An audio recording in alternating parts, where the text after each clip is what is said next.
అక్కర్లా, జనం వెళ్ళమనకుండానే పోతారు. ఏంటంటే ఆయన్ని 24 సీట్లేనా, 24 సీట్లేనా, ఆఫ్టర్ ఆల్ 24 సీట్లేనా అని అంటున్నారంటే ఎవడంటాడు? ఎవడికేం పని? జగన్మోహన్ రెడ్డి గారికి ఏం పని? వైఎస్ఆర్ కాంగ్రెస్ పార్టీకి నువ్వు 24 కాబట్టి 4 తీసుకో, 2 తీసుకో, 0 తీసుకో. 2014లో 0 సీట్లు కదా, ఏం తీసుకోలేదు కదా. మరి ఎవడు ఏమన్నావు ఆ రోజు? మాకేం అవసరం, నువ్వు సీట్లు తీసుకోలేదని మాట్లాడామా? తీసుకుంటే ఏంటి, తీసుకోకపోతే ఏంటి? ఎవడికి బాధ? నువ్వు సీట్లు తీసుకోకపోతే ఎవడికి బాధ? ఒక విరివాడ రామచంద్రరావుకి బాధ, ఒక దుర్గేష్కి బాధ, లేదా ఆశ పెట్టుకున్నటువంటి జగ్గంపేటలో కుర్రోడు ఎవడో గుళ్ళో పడుకున్నాడు ఇవాళకు కూడా. ఆయన పేరేంటి సార్? ఏంటి సార్? సూర్యచంద్ర అంట. ఆ సూర్యచంద్ర లబ్బో దిబ్బమని ఏడుస్తున్నాడు, అతనికి బాధ. లేదా మీరు హాస్పిటల్లో నిరాహార దీక్ష చేస్తుంటే ఫోన్ చేసి నా మాటను నేను ముఖ్యమంత్రి అవుతాను, నేను ముఖ్యమంత్రిగా పోటీ చేస్తాను, నువ్వు నిమ్మరసం తీసుకోమని ఏలూరు హాస్పిటల్కి ఫోన్ చేసినటువంటి హరిరామ్ జోగి గారికి బాధ. లేదా మీ పార్టీ మనుషులందరినీ కూడా పంపించి జోలపాట పాడి మొదగడ పద్మనాభం గారింటికి అయోధ్య వెళ్ళాక వస్తాను, కాశీ వెళ్ళాక మీ ఇంటికి వస్తాను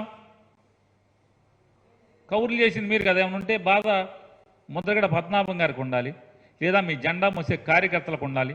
ఏంట్రా మనోడు ఇంత దిగజారిపోయాడని చెప్పని, లేదా నీకు ఓటేద్దాం అనుకున్నటువంటి మన కాపులకు ఉండాలి బాధ. వైఎస్ఆర్ కాంగ్రెస్ పార్టీకి ఎందుకు బాధ? నువ్వు 24 తీసుకుంటే ఏమి, తీసుకోకపోతే ఎవరికి బాధ? వామనుడు అంటున్నాడ జగన్మోహన్ రెడ్డి, నాకు జగన్ నాకు 24 సీట్లు తీసుకున్నావని నేను అనుకుంటున్నావేమో, నేను వామనుడు లాంటి పొట్టోడిని అనుకుంటున్నావేమో, బలిచక్రవర్తిని తొక్కినట్టు తొక్కేస్తాడంట. అసలు బలిచక్రవర్తికి వామనుడికి ఏంటి కథ? బలిచక్రవర్తి ఒక రాక్షస రాజు. బలిచక్రవర్తి దగ్గర దానం పొందినోడు ఎవడు? విష్ణుమూర్తి వామనుడి రూపంలో వచ్చినటువంటి దశావతారాల్లో ఒక భాగమైనటువంటి విష్ణుమూర్తి వచ్చి వామనుడి రూపంలో వచ్చి దానం పొంది ఆ 3 దానాల్లో 3వ దానం కింద నెత్తి మీద కాలు పెట్టి పాతాళానికి తొక్కాడు రాక్షస రాజుని. ఇక్కడ దానం పొందింది ఎవరు? 24 సీట్లు దానం పొందింది ఎవరు? ఎవరి దగ్గర ఎవరు పొందారు? ఎవరి దగ్గర ఎవరు పొందారు? 24 సీట్లు దానం పొందిన వామనుడు నువ్వు ఎవరిని తొక్కాలి ఇప్పుడు? నీకు సీట్లు దానం చేసిన చంద్రబాబుని పాతాళానికి తొక్కుతావు ఖాయంగా. రేపు జరగబోయేది అదే, పాతాళానికి తొక్కేస్తా. ఈ సొల్లు గౌరులు ఇవన్నీ కూడా దానం వేసి పాతాళాన్ని తొక్కుతా అంటే ఎవరిని తొక్కుతావు పాతాళానికి? ఇవాళ చంద్రబాబు నాయుడు నువ్వు పాతాళానికి తొక్కితే రాబోయే రోజుల్లో ఈ రాష్ట్రంలో పేదరికం పోతుంది, పేద మధ్యతరగతి వర్గాలకి మేలు జరుగుతుంది. నువ్వు దానం పొంది 24 సీట్లు దానం పొందినటువంటి చంద్రబాబు నాయుడిని పాతాళానికి తొక్కేయి. దానం పొందావు, వామనుడి కథలాగా చంద్రబాబు నాయుడిని పాతాళానికి తొక్కేయి. సాధారణంగా ఎవడన్నా పొగట్టాకి పక్కనే ఉన్న పెట్టుకుంటాడు, లేదా ఇద్దరు కలిసి ఉన్నారు కాబట్టి పవన్ కళ్యాణ్ని చంద్రబాబు పొగడాలి, చంద్రబాబుని పవన్ కళ్యాణ్ పొగడాలి. చంద్రబాబు ఒక్కటంటే ఒక్క మాట పవన్ కళ్యాణ్ గురించి మాట్లాడాల, ఒక్క మాట కూడా. పవన్ కళ్యాణ్ ఈరుడు సూర్యుడు, నేను జైల్లోకి వెళ్తే నా పార్టీని బతికిచ్చాడు, నా చచ్చిపోయిన పార్టీని మొత్తం కకాయకమైనటువంటి మొత్తం నేను తినేసిన డబ్బులకి దొరికిపోయి జైల్లోకి వెళ్తే, రాజమండ్రి జైల్లోకి వెళ్తే అసలు మా కొడుకేమో ఢిల్లీ పారిపోయాడు, మా కార్యకర్తలు ఎవరింటో కాడ వెళ్ళిపోయారు, పవన్ కళ్యాణ్ వచ్చి మా పార్టీని బతికిచ్చాడు, లేకపోతే మా పార్టీ అసలు మామూలుగా పోటీ చేయడానికి కూడా కనీసం ఈ 94 సీట్లు డిక్లేర్ చేయడానికి కూడా మనుషులు ఉండేవాళ్ళు కాదని చెప్పని ఒక్క మాట చెప్పాడా? చెప్ప. చివరికి మన డబ్బా, మన సెల్ఫ్ డబ్బా మనమే కొట్టుకోవాలి ఆయన చెప్తాడు. పవన్ కళ్యాణ్ అంట, ఆయనేమో ఎంత కర్మ అంటే పవన్ కళ్యాణ్కి, అతని గురించి అతనే సెల్ఫ్ డబ్బా లేపుకోవాలి, జాకీ పెట్టి అతనే చెప్పుకుంటాడు. రాక్షసులు అంటే రాక్షస గణానికేమో కొమ్ము కాస్తాడు చంద్రబాబును వాళ్ళ అబ్బాయికి. ఈయనంట వామనుడు అంటాడు.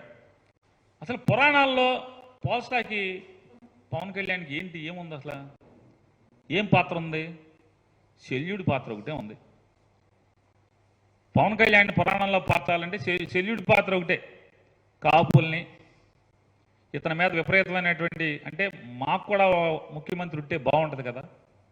పవన్ కళ్యాణ్ చెప్పాడు కదా, ఇన్నాళ్ళు కమ్మోళ్ళు ఆంధ్ర రాష్ట్రాన్ని వేయలేరు, రెడ్లు వేయలేరు, మన కులాన్ని నుంచి కూడా ఎవడొకడు ముఖ్యమంత్రి అయితే బాగుంటుంది కదా, రాజ్యాధికారం కాపులకు కూడా వస్తే బాగుంటుంది కదా అని కాపులందరూ కూడా ఆశపడి సరే నీకు ఓటేద్దాం అనుకున్నారు, ప్రయత్నం చేస్తారు. మెజార్టీ అంటే చాలామంది కాపులు అనుకుంటున్నాం అనుకో, కానీ ఏం చేస్తున్నావు? వాళ్ళందరినీ జెండా మోసే కార్యకర్తలందరూ కూడా నువ్వు కనపడితే చాలు పాపం, మొన్నటి దాకా మధ్య దాకా ఇప్పుడు ఒక సంవత్సరం క్రితం వరకు సీఎం సీఎం సీఎం అని అరుస్తూ ఉండేవాడు పాపం అమాయకత్వంతో. పవన్ కళ్యాణ్ తరఫున మేము పోటీ చేస్తామని చాలామంది పరిగెట్టుకు వస్తూ ఉండేవాళ్ళు. కాపులు ఎక్కువగా ఉన్న చోట, ఎక్కడైతే కాపులు ఎక్కువగా ఉన్న ఓట్లు ఉన్న చోట అక్కడ ఎవడొకడు మేము పోటీ చేస్తామని చెప్పని ఏం చెప్తాం మీరు? మనకు బలం లేదురా, బూత్ కమిటీలు లేవురా, గ్రామ కమిటీలు లేవురా, మనం ఎవడో నేను పోటీ చేసి ఓడిపోయామరా, మనం మీరు గెలిపించలేరురా. శల్యుడు ఎట్లా అయితే కర్ణుడికి నీరు గార్చి యుద్ధం చేయకుండా అర్జునుడు ఈరుడు సూర్యుడు నువ్వు యుద్ధం చేయలేవు, నువ్వు వేస్ట్ రా బాబు, నువ్వు సన్నాసి, మనం వేస్ట్ మన రథం ముందుకెళ్తాం అనవసరం ఇట్లాంటి అట చెప్పేవాడు. శల్యుడిలాగా మొత్తం పార్టీ జెండా మోసే కార్యకర్తల్ని పోటీ చేద్దాం అనుకున్నటువంటి ముందుకు వచ్చేటువంటి నాయకుల్ని, ఓటేద్దాం అనుకుని ముందుకు వచ్చేటువంటి వాళ్ళందరినీ కూడా శల్యుడిలాగా మొత్తం నిర్వీర్యం చేస్తున్నాడు, వాళ్ళ నైరాశ్యాన్ని నింపుతున్నాడు. నువ్వు శల్యుడివి అయితే వామనుడు అంటావేంటి? ఈ సెల్ఫ్ డబ్బా కదా. రాక్షస గణ నాయకుడు అయినటువంటి చంద్రబాబు లాంటి దుర్మార్గుడికి డబ్బు డబ్బు డబ్బు డబ్బు అని డబ్బు నామస్మరణ చేస్తున్నటువంటి చంద్రబాబు నాయుడు కడుపును పుట్టినటువంటి కొడుకు నీ నోటితో నువ్వు చెప్పావు. అతనకు దగాకోరు, దోపిడీదారు, డబ్బు డబ్బు. ఇవాళ తెలుగుదేశం కార్యకర్త అందరూ ఏడుస్తున్నారు. చంద్రబాబు కొడుకు వచ్చాడండి, డబ్బు డబ్బు డబ్బు డబ్బు డబ్బు అని చచ్చిపోతున్నాడండి డబ్బుతో పడి. మరి అట్లాంటి వాళ్ళకి కొమ్ము కాస్తున్నటువంటి సెకండ్ కదా నువ్వు. వాళ్ళకి అడ్డం నుంచుంటున్నటువంటి యుద్ధంలో అడ్డం నుంచుంటున్నటువంటి సెకండ్ పాత్ర కదా మంది. శల్యుడు సెకండ్ రెండు కలిసిన పెట్టినటువంటి పాత్ర కదా మంది. ఈ చంద్రబాబు నాయుడు గారు చించుకుని మాట్లాడతాడు, చెవులో తేగొట్టి, హూ కిల్డ్ బాబాయ్. నువ్వు ముఖ్యమంత్రిగా ఉండగానే బాబాయ్ కిల్డ్ కదా. చంద్రబాబు నాయుడు ముఖ్యమంత్రిగా ఉండగానే బాబాయ్ కిల్డ్. అప్పుడు పవన్ కళ్యాణ్ చంద్రబాబు నాయుడు ఇద్దరు పోనీ జగన్మోహన్ రెడ్డి మీద ఏమైనా కేసు పెట్టారా? జగన్ కిల్డ్ అని చెప్పి ఏమైనా కేసు పెట్టారా? కేసు పెట్టలేదు సరికదా, కనీసం నింద కూడా మోపలేదు కదా, బురద కూడా వేయలేదు కదా. అప్పుడేమో పవన్ కళ్యాణ్ నువ్వు కలిసి నువ్వు ముఖ్యమంత్రిగా ఉంటావు, బాబాయ్ కిల్డ్ అయినప్పుడు జగన్ నాట్ కిల్డ్ బాబాయ్ అని ఆ రోజు అంటావు. జగన్ నాట్ కిల్డ్ బాబాయ్ అనేమో నువ్వు ముఖ్యమంత్రిగా ఉన్నప్పుడు అంటావు.